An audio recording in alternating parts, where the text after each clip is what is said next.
Amen. Quand je dis que Dieu vous bénisse, Amen. C'est-à-dire que je confirme la Amen. parole que vous avez. Amen. Amen. Vous êtes un peuple béni. Amen. Ça, ce n'est que le commencement. Les témoignages. Vous savez, nous ne courons pas derrière les miracles. Mais les miracles doivent nous suivre. Au nom de Jésus. Amen. Certains, quand ils appellent Jésus, Seigneur Jésus, guéris cet homme. Il entend seulement son nom Jésus, il accourt. Il voit la personne, il est guéri. Il ne fait même pas cas de la personne qu'il a invoquée. Amen. Vous voyez ces gens-là? Il a dit qu'ils viendront ces jours-là. Ah, mais j'ai fait ceci en ton nom. J'ai fait ceci en mon nom. Je ne t'ai jamais connu. Vous voyez cela? Nous sommes ceux qui sont connus de Dieu. Nos corps doivent prospérer comme prospère l'état de nos âmes. Au nom de Jésus-Christ. C'est pour cela qu'il a établi l'autel. Le pasteur vient de dire quelque chose d'important tout à l'heure. Le sœur a accueilli les coffres de l'alliance dans sa maison. Mais obligé, les miracles doivent venir. Vous voyez cela? Nous avons les coffres de l'alliance au milieu de nous. Les miracles vont nous chercher où nous sommes, pour nous trouver. Amen. Que Dieu soit béni. Ne nous regardons pas par les yeux humains. Tu regardes le nombre de personnes, nous sommes 2, nous sommes 3. Nous sommes la majorité. Amen. Amen. Nous allons continuer dans notre message. Nous allons prendre Apocalypse 5.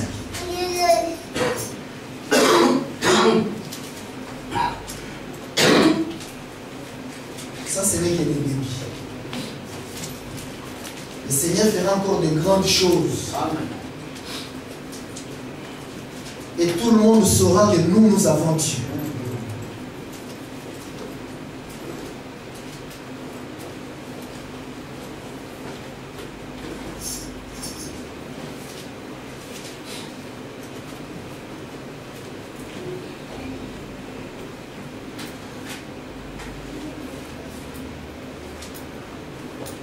Nous allons commencer l'Apocalypse 5.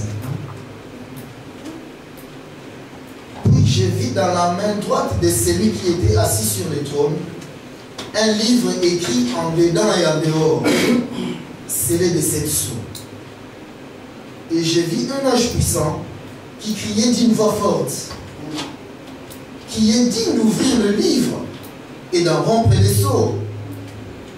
Et personne dans le ciel, ni sur la terre, ni sous la terre, ne put ouvrir le livre, ni le regarder.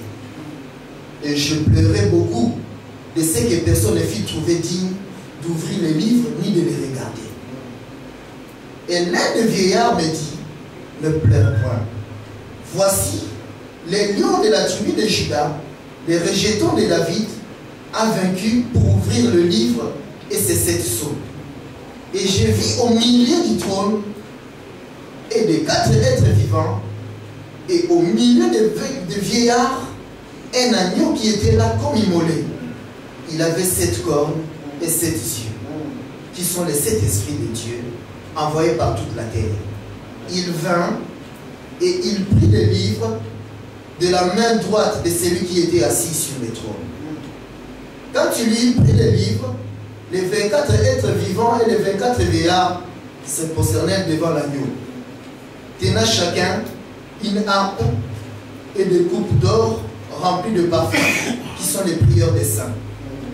Et ils chantaient un cantique nouveau en disant, tu es digne de prendre les livres et d'en ouvrir les sceaux, car tu as été immolé et tu as racheté pour Dieu par ton sang les hommes de toute tribu, de toute langue, de tout peuple et de toute nation.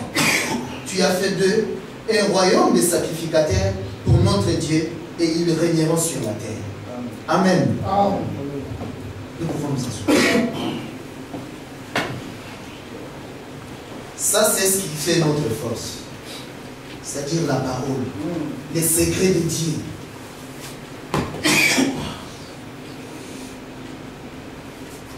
Le Seigneur nous a conduits à parler de l'autel sur la terre.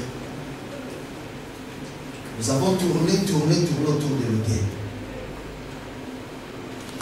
On ne comprenait pas très bien, ni moi-même, ce qu'il voulait faire. Comme je vous avais dit que à chaque fois que je recevais, je venais donner. Amen. Je reçois. Les dimanches, il me donne. Parfois le matin quand je prie, je reçois, je donne. Je ne sais pas ce que je vais dire le mercredi. J'attends. Parfois même je me dis, est-ce qu'il m'a fermé la bouche? Tellement je ne recevais pas. Est-ce qu'il m'a fermé la bouche? Je vais m'asseoir. Après je me dis, mais non. Parce qu'on avait dit qu'il doit aussi nous dire qu'il avait tué. Il devait nous dire ceci, cela. Donc le message ne doit pas encore finir. Je me réconforte. Et à un instant donné, il vient, il donne. Amen. Amen. C'est pourquoi je vous avais dit que j'étais en train de vivre des choses incroyables. Cela prouve vraiment que non, c'est Dieu qui nous parle. Amen. Et maintenant, si c'est Dieu qui nous parle, c'est-à-dire, c'est Dieu qui est venu poser l'autel. Rappelez-vous, Élie l'avait posé. Ensuite, Jean-Baptiste l'avait posé. Avant Élie, il y avait Moïse aussi qui l'avait posé. Nous pourrons aussi parler de Joseph. Mais Jésus a dit que tout cela c'était l'ombre. Lui, mais maintenant, quand il pose, c'est pour toujours. Amen. Aujourd'hui, il passe au travers de simplets pour poser. Amen. Et alors, la Bible nous dit qu'il fait tout avec un but. S'il pose l'autel, il y a un but. Amen. Parce que nous ne pouvons pas venir ici, écouter sans but. Non. Parce que nous disons que nous marchons avec Dieu. S'il fait quelque chose, nous devons voir les résultats de la chose. Nous allons voir l'effet descendre. Amen. Nous allons le voir. Parce que le but qu'il pose l'autel, c'est faire descendre le feu. Chacun de nous vivra le feu dans sa vie. Et le monde le verra. Parce que quand il marchait avec Israël, n'est-ce pas que Rab avait dit que nous avions entendu? Le monde témoignera. Amen. Il nous a donc parlé de l'autel sur la terre. Ensuite, il est monté au ciel. Pour nous dire que l'autel sur la terre, en réalité, ce n'est qu'une copie. Le véritable autel se trouve au ciel. C'est pourquoi nous l'avons suivi. Étant des aigles, nous sommes partis à la cime des arbres. Et arrivés là-bas, nous avons vu l'autel. Amen. L'autre jour, j'avais insisté sur un fait. C'est-à-dire, nous disons que Jésus est le lion de la tribu de Juda.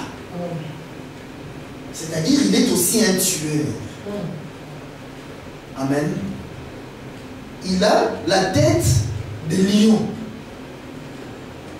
La lettre. Mais vous ne voyez pas tous ces mondes morts. Mais ils ont la lettre, non? C'est-à-dire, quand tu lis une écriture, tu t'arrêtes à la lettre, tu meurs. Nous devons être un peuple qui exige l'explication. Si Dieu dit quelque chose, nous attendons qu'il nous donne la vie de la chose. Amen. N'est-ce pas ce qu'il faisait avec les apôtres? Quand il vient devant Israël, il donne le lion. Ensuite, il vient. Ce que j'ai dit là-bas, c'est ceci, c'est cela. Amen. Parce que c'était le peuple de l'explication. N'est-ce pas qu'il leur avait dit, mais vous, tout le monde est parti, vous ne partez pas? Qu'est-ce qu'ils ont répondu? Mais c'est toi qui as les paroles de vie. C'est toi qui as le miel. Est-ce que nous allons partir? Amen. Nous sommes ce peuple-là, le peuple du miel, de l'explication. C'est ça qui fait notre force, parce que c'est là la vie, comme je l'avais dit l'autre jour. C'est le sang. Et nous sommes les buveurs de sang. C'est pourquoi il y a le sang qui sort des 5 plaies pour que nous puissions le boire et vivre. Donc nous avons vu, Dieu nous a donné une image. Sur la terre, nous avons compris que tout homme sur la terre a une mère, a un père et lui-même un enfant. Parcourez la terre. Personne ne pourra venir dire que moi je n'ai pas de père. Si tu n'as pas de père, ton père est déjà mort. Ou bien tu ne les connais pas. Mais tu as un père. Parce que c'est une loi. C'est le trône de Dieu. Cette image-là. Père, mère et enfant. C'est le trône de Dieu. Amen. C'est pourquoi il a pris la même image. Il a placé aussi au ciel. Pour que personne ne dise que non, sur la terre, moi, je suis orphelin. Ou bien in vitro, le docteur. Je n'ai pas de père, je n'ai pas de mère. Il a placé maintenant au ciel. Même si tu es né in vitro, tu seras éclairé par le soleil. Et le soleil viendra t'accuser ces jours-là. Tu n'avais pas reçu de ma sémence. Amen. C'est pourquoi au ciel, nous voyons le soleil, la lune, et les étoiles. Amen. Le monde ne sait pas. Pourquoi Dieu a placé cette image-là? C'est cette image-là qui accusera le monde. Parce que tout simplement, c'est l'image du trône de Dieu. Vous voyez ça? C'est pas merveilleux toutes ces choses? C'est merveilleux, non? Et cette image est liée. C'est-à-dire, la femme, ce n'est que la côte. Amen. C'est-à-dire qu'un homme vient, s'il prend sa côte, on ne verra plus la femme. Si Dieu prend Ève, il la remet, mais on verra qu'Adam. Vous comprenez ça? Si Dieu prend les enfants, les Lévites, il les fait retourner dans Abraham, mais on ne verra qu'Abraham. Vous comprenez? C'est-à-dire que la femme, ce n'est qu'un costume de l'homme. Les enfants aussi, ce n'est qu'un costume de l'homme. Vous voyez ça? Seulement Dieu nous fait comprendre que pour qu'il y ait les enfants, ils doivent sortir de la côte. Ils doivent sortir de la femme. C'est pourquoi il a donné cette puissance-là à la femme d'habiller l'homme. Parce que les enfants, c'est le père sous une costume. Et il reçoit cette costume dans la femme. Amen. C'est pourquoi Dieu nous a conduit à parler de l'histoire de Jacob, Israël. Tout ce qu'il y a dans la Bible, toutes ces histoires, il les avait fait avec un but. Amen. Si nous connaissons Jacob, nous connaissons ses 4 épouses et ses 12 fils, c'est pas que Dieu, il a voulu nous raconter l'histoire d'une personne quelconque. Ça ne l'intéresse pas. Toute histoire dans la Bible, Dieu racontait lui. Amen.